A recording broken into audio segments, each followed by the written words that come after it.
Business Matters. The title suggests many things. The important issue is the world revolves around business, society, organizations, individuals, and even religion survives and thrives because of business. Business has to encompass not just financial commodity and service transactions. It has also to include welfare, justice, empowerment, environmental, and other issues too. Every week, Business Matters will delve into aspects of business that impact our lives. We will seek out extraordinary and ordinary people who have done extraordinary things. Facilitators, educators, and entrepreneurs will be invited to inspire and enlighten our listeners. Join Anwar Mullah for an interactive show and find out what really matters in business. نحمد ونصلي على رسول الكريم أعوذ بالله من الشيطان الرجيم بسم الله الرحمن الرحيم. It's Tuesday evening, and if it's Tuesday evening, then it's the Business Matters program with me, Anwar Mullah, on Radio Al Ansar, 90.4 FM in Durban and 105.6 FM Pietermaritzburg. A little bit earlier than usual today. Time slots have been moved around, shuffled around a little bit, which means that the Business Matters program has been brought forward. So we're going to be going on from right now till about 9 o'clock. Just before the 9 o'clock news is when we come to an end, which gives us a great 45 minutes to discuss things with our respected guest. And I'll introduce him to you just now. And he is none other than Simphiwe Letlojane. Simphiwe is he's an investment strategist with Absa Global Investment Solutions. But I won't steal his thunder. I'll let him introduce himself, except to say, Simphiwe, welcome to Radio Al Ansar and the Business Matters program. Thank you, Anna. And thank you so much for having me. So, as Anna, I've already mentioned, my name is Simphiwe, and I'm an investment strategist for Absa Global Investment Solutions. And really my responsibility there is taking care of the strategic asset allocation of our house solution portfolios, as well as looking at portfolio management for our Absa stock growth and portfolio management funds. Excellent. Simphiwe, great to have you on the program. I'm sure it's going to be really interactive and fun this evening. And I'm just going to introduce the phone numbers in the studio. It's 0861 904 904. That's 0861 904 904. If you want to WhatsApp any questions through to us for Simphiwe, it's 060 904 1056. Simphiwe, you hold a really important position at Absa. We congratulate you for that.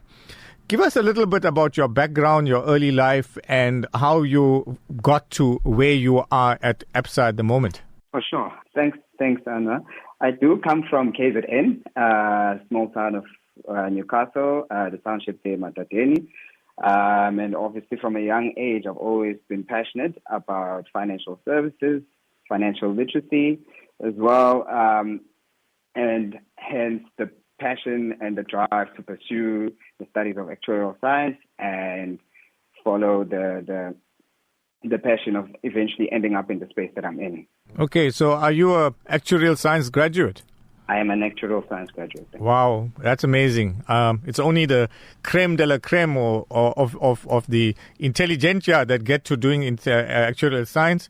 So again, once again, congratulations to you on your achievement as an actuarial scientist, and again, your position at Absa. Simphiwe, getting on with the topic for tonight's discussion, and I know you look at it at a global level, but we've been subjected to a 0.75% basis point increase in the interest rate recently. There's talk of more on the cards, but you can probably give us your take on that a little bit later. We went through a period of COVID where interest rates dropped quite drastically. People that had outstanding bonds, etc., benefited substantially. And it was very, very necessary because of the economic situation at the time. Now we're seeing this expansionary phase where interest rates are not going up, not only in South Africa, but globally. And I suppose we have to follow suit. And 0.75% is quite a big increase. I think it's after a long, long time that we've had a 0.75% basis point increase. So it's going to lead to consumers being put under pressure again. And that's the reason we got you on the line to tell us what is really happening. Your take on the latest increase and where do we go to from here? 100%. So definitely we saw the 75 basis point hike on Thursday last week. Did come as a bit of a surprise to the market. Majority of the analysts, including Absa Research, were expecting a 50 basis point hike. And when you look at the breakdown of the votes by the different members, you have 3 of them voting for 75. 1 member voted for 50, and 1 member actually voting for a more aggressive 100 basis points. So really the tone coming out of the statement is fairly hawkish tone and a fairly hawkish stance by the MPC. But naturally, this does come under the backdrop of the latest inflation print coming in at 17.4%, and the MPC having revised the inflation expectations upwards. So really the aim by the MPC is to try and contain inflation and bring it back within its target range of between 3 and 6%. Of course, it is quite a tough balancing act from a monetary policy point of view, and one would argue that it is one of those unpopular decisions that tend to be taken in the economy, because already the consumer is quite under a lot of strain when you're looking at inflation and you're looking at the fuel prices and the fuel price hikes that we've seen in that respect. And now, additionally, you do have the interest rate hikes that are all going to eat further into consumers' disposable income. And just to give an example with regards to this, so for any person who has a bond of around 1 million rand, just looking at the change in interest rate from the pandemic lows to currently will translate to an increase in bond payments of about around 1,200. And of course, with the expectation of a further rate hikes of about 75 basis points in the next session and 75 basis points in November, so a total of 150 basis points, you could see an additional 1,000 rand. So definitely from a consumer point of view, there is a lot to digest, and it is a difficult environment for consumers that they find themselves in. But as already mentioned, it is quite a tough balancing act from a monetary policy point of view. Simphiwe, let's try to put things into a little bit of perspective. We have been subjected to fuel price increases, and that's on the back of whatever you may blame it on, the Russia-Ukraine war that's carrying on at the moment, high oil prices as a result of that, low oil production coming out of Russia. An exchange rate also from our perspective that's been depreciating against the dollar amongst other major currencies. So, we talk about inflation running at 7% or just over 7%. But if you look at the oil price increases and the petrol price or diesel price increases that we've been subjected to from the beginning of this year, it's certainly a lot more than 7%.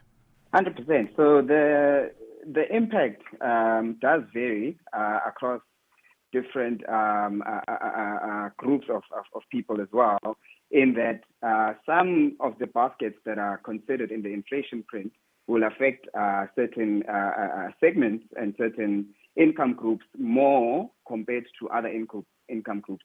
So, of course, the transport costs playing quite a key role and having quite a key impact with a lot of people in terms of their pockets. So definitely do agree that when you look at the 7.4%, it is at an overall basket perspective. But when you get into that basket, you can see that the average, so it's for the average household, but it definitely does vary depending on, where the household uses most of its money. Sure.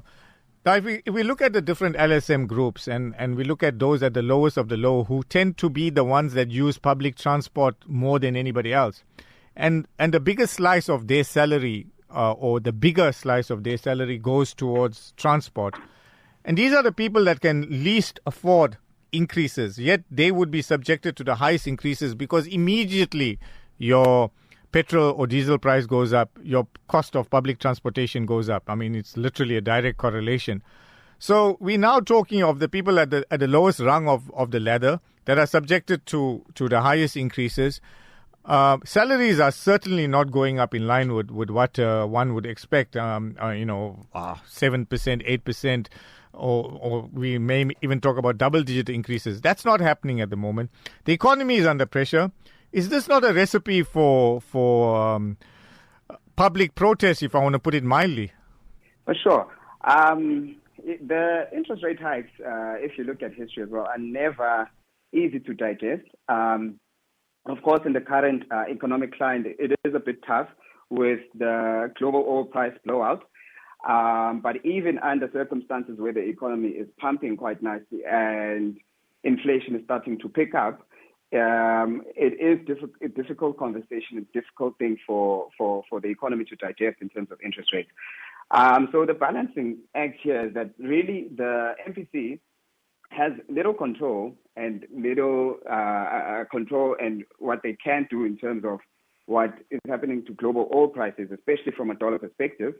But the expectation when it comes to global oil prices is that they are cyclical. And so with the expectation of the global economy going into a recession, there is an expectation that those global prices may begin to come down. The key challenge and what really the MPC is trying to curb is the second round effect, where some of these costs, these input costs are being passed through onto the economy. And when that happens, those two costs tend to be very sticky, where there's very little incentive for firms to essentially lower those costs when cyclical global oil prices begin to come down. And so that is what the MPC is really trying to avoid. It's trying to avoid the second round effect. In addition, the second element that the MPC is able to control is the global oil prices denominated in rand terms. And as you correctly mentioned at the start, we did see quite a lot of volatility from the rand, with indications of aggressive tightening by the likes of the US Fed. And so one of the key considerations by the MPC is to try and maintain the interest rate differential between our interest rates and the US Fed to prevent outflows and hence currency-induced inflation, which will then lead to further deterioration. And when you do look at inflation, it does have a cost and it does have an impact, and it is quite important for the MPC to try and contain that inflation. And what the MPC is really trying to do is trying to act now and front-end load such that they can contain the inflation, and perhaps at a later stage that will give them more room to perhaps look at moderating interest rates to a slightly lower level. Yeah, Simphiwe, all very well in theory, but come on, let's face it, when you and I are subjected to price increases, how often do we find prices actually coming down again? I mean, it's very easy for prices to go up, but in our lives, in our daily lives, have we really seen prices come down again? Even if petrol prices come down a little bit, do we see the stuff that we buy in the supermarket coming down in price because generally the transportation costs have come down? Not really. I mean, over the years, we don't really see prices coming down. They do go up, but certainly we never see prices coming down. I wouldn't say never, but very rarely do prices come down. 100%. And so that is the challenge. And what the MPC is really trying to avoid is a situation where those prices rise even further, given the rise in global oil prices. So it's trying to prevent the pass-through of those costs onto the consumer by essentially lowering consumer demand. And as a result, firms then have a very difficult time trying to raise prices from the current level. Okay, I suppose it also then depends on whether we're looking at cost-push inflation or demand-pull inflation. 100%. Okay, let's take a step back and analyze, post-COVID, where we are. And obviously, one of the major reasons for what we're finding at the moment, or what it's been blamed on, is the Ukraine-Russia war. Give us your take on price increases, on inflation, on exchange rates, and the Russia-Ukraine war. For sure. So the Russia-Ukraine war, initially when the headlines were going around, of course, there was a lot of nervousness in the market that this might extend across the entire globe. But we have seen that it has mainly been interpreted as a supply-side squeeze on commodity prices and commodity supplies, particularly for global oil prices. And so going forward, any news of de-escalation in terms of those Russia-Ukraine tensions will certainly bode well for global oil prices going forward. But also what we're seeing is the risk of a global recession also having an impact on cooling global oil prices from current levels. Okay. It would be foolish for me to ask you how long you think this thing is going to carry on. But it certainly seems as if the Russia-Ukraine situation is not going to reach a quick end. It seems to be a long, drawn-out type of war we're heading towards. No, definitely the time it will take for those de-escalations to come is really yet to be seen. And it is quite tough at the moment, with the tensions, and when you consider the two sides really having a lot of friction. So it really remains to be seen how long it will play out for. Something I was not aware of, and I don't know if you were, was that we're very, very dependent on Ukraine for our oil, as in sunflower oil, cooking oil, and also on wheat. So I didn't know that a country like Ukraine would play such a major impact in global prices. And we're seeing that in the increase in the price of cooking oil, sunflower oil in particular. Is the world that dependent on Ukraine?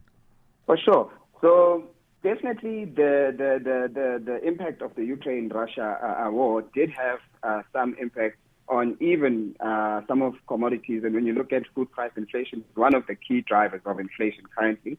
But from a global economic activity perspective, the Ukraine only accounts for less than 2% of global GDP. And really its impact in terms of, global economic activity tends to come through from a supply-side squeeze perspective. Okay, so would it be fair to say that some of the price increases that we're being subjected to is just people kind of being opportunistic? So for cost-push inflation, it really is a tough one, especially for firms, because you're seeing a reduction in your margins as your input costs start to increase, and it becomes really, really tough to not pass those on to the consumers. It is especially tough at the moment across the globe, especially when you look at some of the emerging market economies, as they're still really recovering from the COVID-19 pandemic, which makes it even harder there. There's less room from a consumer spending and consumer confidence level perspective to really pass some of these costs on. Simphiwe, the American dollar, yes, America has had quite a few interest rate increases as well, but we're seeing the unusual strength coming through from the American dollar against all other major currencies or baskets of currencies. You want to talk to us a little bit about your take on that? Of course. So the US dollar is, when you look at markets and investor sentiment, is one of those currencies that are seen as a safe haven asset. So in the instance where there's a lot of risk aversion and nervousness in markets, you do tend to see the dollar strengthening against most economies. And then secondly, the other factor really is the fact that there is policy normalization that's happening in the U.S. economy. And when you look at the U.S. economy relative to the likes of the UK and the Eurozone, they have been fairly aggressive and they've been fairly ahead of the curve in as far as the interest rate hikes that we've seen there. Okay, the American Federal Reserve putting up interest rates so aggressively, is that not going to lead to global recession? Because, when they say America sneezes, the rest of the world catches a cold. For sure. So the U.S. economy does remain quite an important anchor of global GDP. It constitutes quite a big portion of global economic activity. But what is also important to note is that coming out of the pandemic, the U.S. economy was the economy that did pump in quite a lot of support, both from a monetary policy point of view and from a fiscal policy point of view, which saw that economy recovering quite strong from the COVID-19 pandemic. Very strong consumer base coming out of the pandemic. And when you look at the unemployment numbers, still supportive of consumer spending and good. So the indicators, when you look at the U.S. economy, looking relatively stronger compared to the likes of the UK and the Eurozone. And that could also be part of the reason why we're seeing some dollar strength here.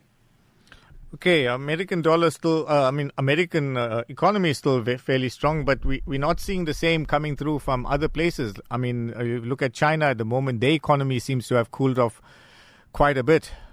Certainly. Of course, the zero COVID policy, they're having effects as well, in that whenever they see any spike in COVID-19 numbers, they still have the policy that says the country needs to go under lockdown, which is not necessarily happening when you look at the Western economies where, in fact, COVID-19 restrictions are largely being lifted. But when you look at Chinese GDP growth, even though it has slowed from its levels of around above 6% to around 5% currently, that is still quite high compared to the likes of the U.S. economy and other developed market economies. Okay, Simphiwe, I alluded to the fact that we reach a stage where the American dollar and the euro we're almost on par last week sometime. There's a slight gap that's open about 2 cents, but it was almost on par. Now, would you put that down to dollar strength or euro weakness? Certainly, I do think it's perhaps a balance of both.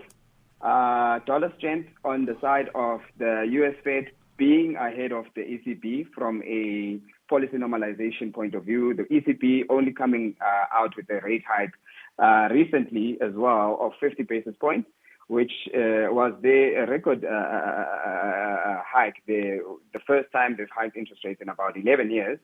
And then on a Eurozone perspective, when you do look at some of the economic indicators, their confidence levels as well as consumer, when you compare the consumer base of the Eurozone compared to the US, you do see a slight weakness when it comes to the Eurozone. Would you also put this down to the fact that that Ukraine is literally part of the Eurozone, close to the Eurozone, and the fact that Russian supplies of gas and oil to the Eurozone are slowing down because of the sanctions and obviously Russia themselves closing the taps a little bit? 100%. So the impact of the Russia-Ukraine tension definitely have a more direct impact when you look at the Eurozone, because the Eurozone does import quite a lot of its oil supply from their economy. So you're seeing a lot of supply-side inflation there. And that is also part of the facts that are hurting the economy. Okay, Simphiwe, I've got a question that's come through via WhatsApp. It's a little bit off the topic, but I'm going to ask it to you anyhow. And it says, Salams Anwar, good show. Please ask Simphiwe, what is the maximum number of years a fixed deposit can be invested for? I was advised it was 5 years or 60 months. Jazakallah.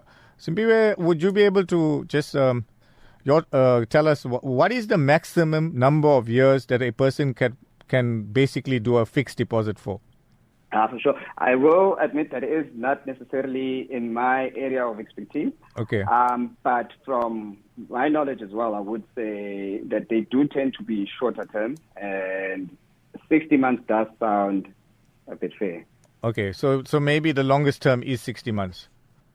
I must From my understanding, yes. I must admit personally, but I do have to admit that it is not necessarily my area of expertise. Yeah, I must admit, from a personal perspective, from a financial analyst or advisor perspective, I wouldn't advise anybody to put money on fixed deposit for 5 years. I think there's a lot of other opportunity that would come up within those 5-year period. So for me, it would be a little bit foolish to lock money up for 5 years. Also, one doesn't know. Things change life is dynamic. Things change on a regular basis. And once you've got money fixed and tied up for 60 months, to get it out again, you basically may get penalized. But you're locked in for 60 months. And I'm saying, you know what, you can probably do a lot better for that with that money during that period of time in some other forms of investment. So anyway, but it's nice to know that, yes, 60 months is probably the longest period you can tie your money in for.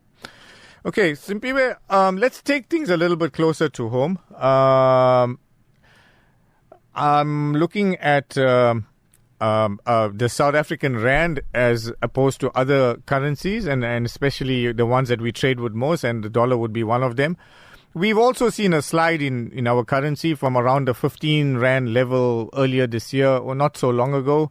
and now we're sitting closer to 17. We went to about 17.20, and we come back a little bit to about 16.80 post the interest rate increase.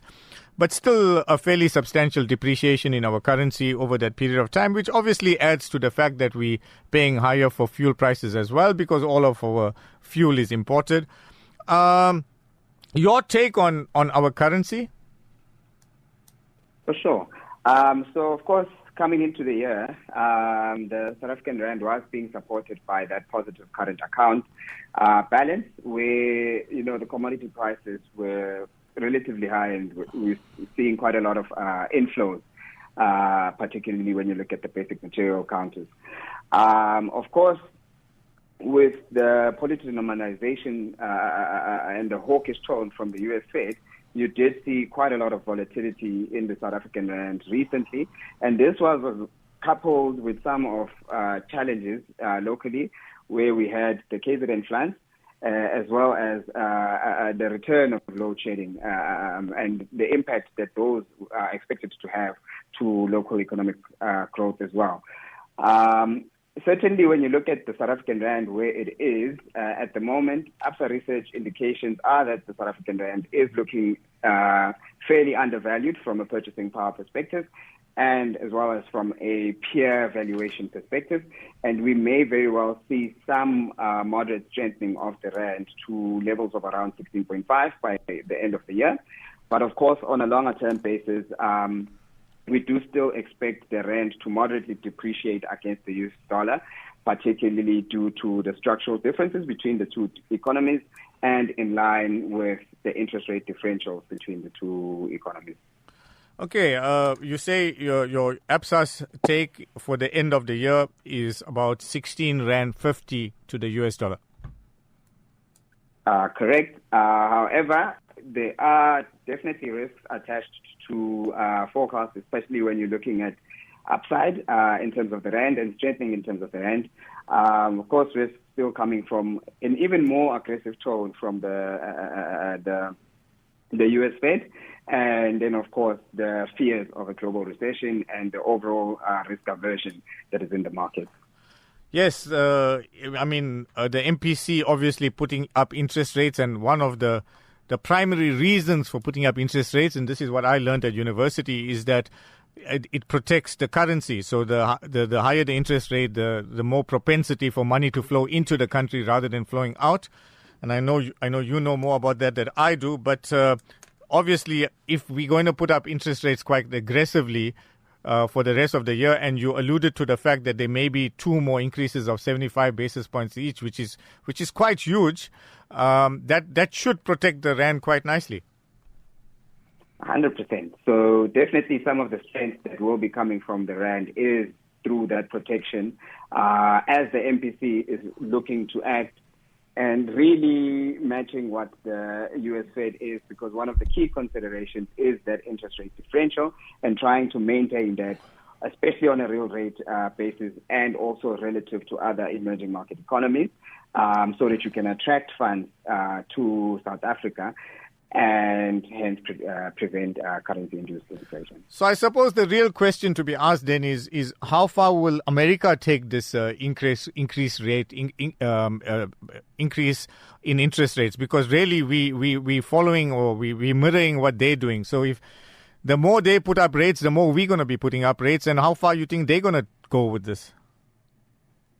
Certainly. So when we look at the dot plot, which is essentially Fed member expectations, obviously earlier in the year, the indication was that we're going to be seeing 25 basis point hikes, and the expectation was that inflation was going to be transitory.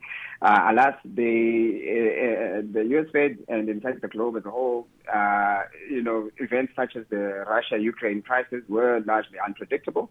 And so they have changed their stance, and the US economy is seeing inflation coming from all sources, coming both from a demand pull perspective, but also from a cost push perspective.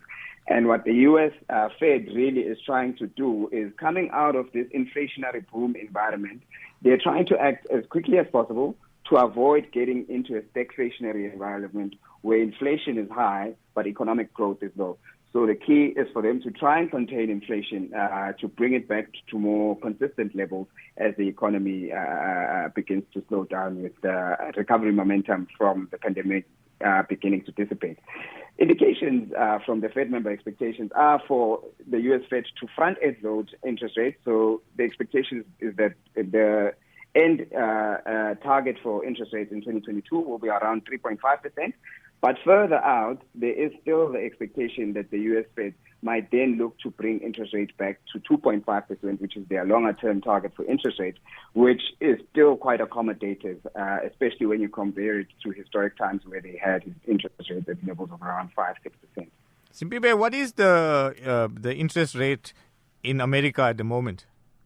So at the moment, the interest rate is around 1.7%. So from 1.7, and you mentioned a figure of about 3.5, I think, by year end. Yes. So we're still going to see some fairly aggressive interest rate increases coming out of America. We're still going to see some fairly aggressive interest rates over the next couple of months. But as alluded, is that what the U.S. Fed is really trying to do is to front-end load those interest rates. So initially, they had planned a more gradual path to policy normalization, but with some of the more recent developments and inflation turning out more sticky than what they expected, they are looking to front-end load interest rates to curb inflation early enough for to bring it to levels that are more sustainable. Okay, when we're looking at our interest rate factors here, and we're looking at America, and we're looking at going from 1.7 to 3.5, it doesn't seem like that big. But when we look at it in percentage terms, it's actually a doubling up of interest rates from 1.75 to 3.5. And that's absolutely huge. And my fear is that will force our MPC to aggressively increase interest rates here, which doesn't bode well for people especially people that are borrowed. I mean, it's going to put strain on them, an unbelievable strain. 100%. So it is definitely a tough balancing act when you look at the MPC, especially considering the fact that they do need to prevent outflows when the U.S. Fed is hiking rates. So it's a difficult environment that the MPC finds himself in, and it's a tough balancing act. However, the indication from them is that the front end loading of interest rates will certainly give them more room in future if they look to contain interest rates. Currently, it will give them room in the future to potentially look at some interest rate some interest rate moderation to slightly lower levels. Simphiwe, I know I'm asking you to kind of preempt things a little bit, but you think if there's some sort of a resolution that's reached in the Russia-Ukraine war, that may change the dynamics of this interest rate increase cycle, so to speak, and lead to a more cushioned approach to things, or a softer approach to things? So certainly from a global oil price perspective, bearing any further supply shocks, there is the expectation that global oil prices may look to cool. The key challenge and really is the second round effect. And that is what the monetary policy is looking to target in trying to prevent those second round effects of elevated global oil prices currently, which may well come down, really translating into economy and in such forming a part of a structural high inflation level. Okay. With all that said and done, we need to talk a little bit about portfolio positioning at Absa. And I know this is your forte and what you do literally for a living. In light of all that we've discussed and the expectancy of interest rate increases and oils maybe slightly coming down, it must be a very difficult task to position your portfolio in terms of how much of global, how much local, how much, well, just share selection as a whole. Talk us through a little bit about how you managed to do that. For sure. So one of our key cornerstones from managing our multi-asset portfolios is diversification, which will essentially ensure that you don't have all of your baskets all of your eggs in one basket, and rather that you are diversified across a lot of asset classes. And you're getting quite a lot of diversification benefit from those asset classes. Of course, during times of heightened market volatility, correlations between the different asset classes do tend to be elevated. But under normal circumstances, you do see some diversification benefits coming through. When you look at, for example, local bonds, they have fairly priced in the moderate depreciation or the moderate deterioration of local economic conditions, and you're seeing bond yields there slipping to levels of around 11.6. But certainly any news of improvement in the local outlook will definitely bode well for that asset class. And we do remain fairly bullish that asset class just when you look at the real yields that are being offered, as well as the coupon rates, which are attractive. And lastly, that diversification beneficial of having bonds, equities. It offers an alternative systematic beta to equities. In terms of local equities, right. Certainly the volatility that we've seen has brought back some valuation. So you may very well find opportunities at this current time because of the market crash. But certainly the valuations are also pricing in the fact that further out there is an expectation that the global economy and hence profitability levels might be low. But over a longer term period, we definitely advocate for having a sufficient allocation in equity, especially if you're looking for growth over the long term, because this is the asset class that will provide the bulk of your real return, albeit at a cost of some short-term volatility. Yes, local equities have been under pressure, and so have global equities from the beginning of this year. So last year was a very good one for equities generally, and then this year we're seeing the first 6 months has been very tough. Do you think it's time to get into the markets? Certainly, when you look at global equity markets, with prices having pulled back so aggressively, valuations have improved, especially when you're looking at some of the growth counters and some of the tech sectors, such as the US.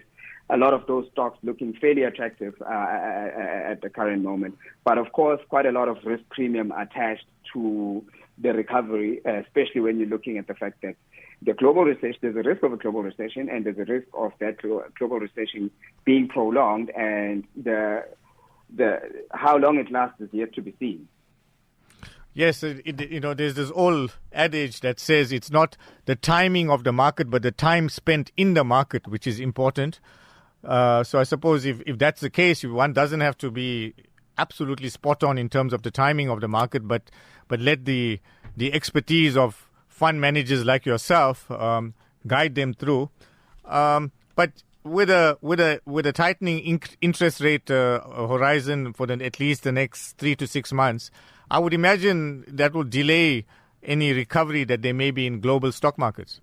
For sure. So definitely the monetary policy tightening is part of the fears that are feeding through to the market, and one of the key factors that are feeding through to the market. There's quite a lot of uncertainty as to what the U.S. Fed and the guidance that they're giving in terms of how interest rates are really going to be moving, especially when you look at the start of the year compared to now, where at the start of the year there was an indication that it's going to be gradual, but now there's an indication that it's going to be front-end loaded. But on a more longer-term basis, which is how typically we do view global equities as well as local equities, because they are longer-term asset classes. When you look at the longer-term indication of interest rates, still at 2.5%, and that is fairly accommodative and fairly supportive of earnings growth, especially in the U.S. economy and the U.S. counters, where you have quite high growth stocks. So if you were positioning your portfolio at the moment, in light of all that you've just said, would you put a bigger percentage of your portfolio into bonds or into cash rather than sticking it into equities? So the key is firstly, the starting point, as you already mentioned very well, is that it really depends on the client's objective and how long that client's objective is for. That really forms the starting point. If you are invested in markets for a long time horizon, we certainly do advocate for your portfolio to be sufficiently correlated to equity markets, because these are the asset classes that are going to give the bulk of real returns over the long term. Of course, this comes at the pain of some short-term market volatility, but the investor really does need to stick to the investment philosophy and understand that over the longer term, the diversification benefit of blending these asset classes appropriately and being sufficiently correlated to equity markets is what's really going to give you the benefit over the long term. Yes, which maybe brings us back to the WhatsApp question that we received earlier, where a person is asking if 60 months or 5 years is the longest term that he can be invested into, a fixed deposit. And I'm saying, well, maybe one shouldn't tie money up into fixed deposit at this moment in time. I'm not even talking about from an Islamic perspective where interest is haram.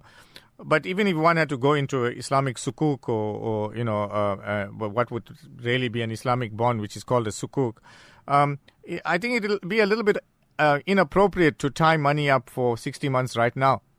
For sure.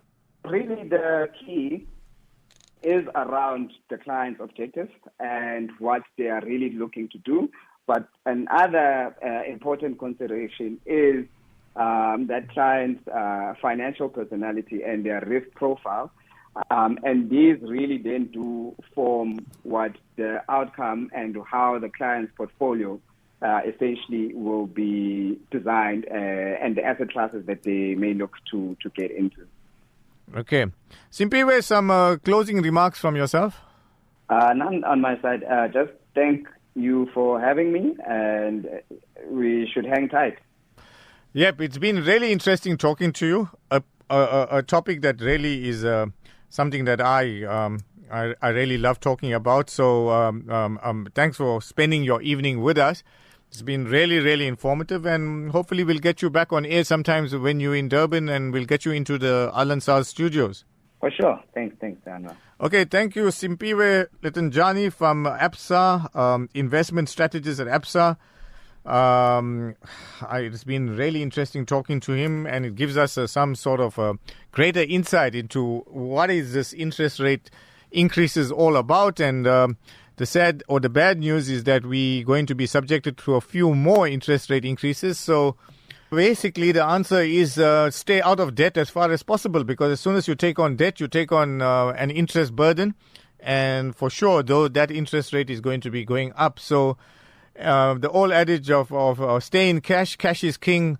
Try to stay unborrowed for now. And if you are borrowed, pay off the debt which is basically incurring you the highest interest as fast as possible, and try to liquidate as fast as possible and get out of that debt situation. I know it's sometimes easier said than done, because we're all accustomed to a certain standard of living. It's very difficult to drop that standard of living. But the reality is it's time for belt tightening, and as much as we don't like it, it's a reality factor. And we're going to be going through a recessionary cycle, and Simphiwe has spelled it out quite clearly. We don't expect any phenomenal drops in oil prices. Yes, there will be some relief, and there is an expectation of maybe 90 cents to a rand in terms of the fuel price at the end of this month.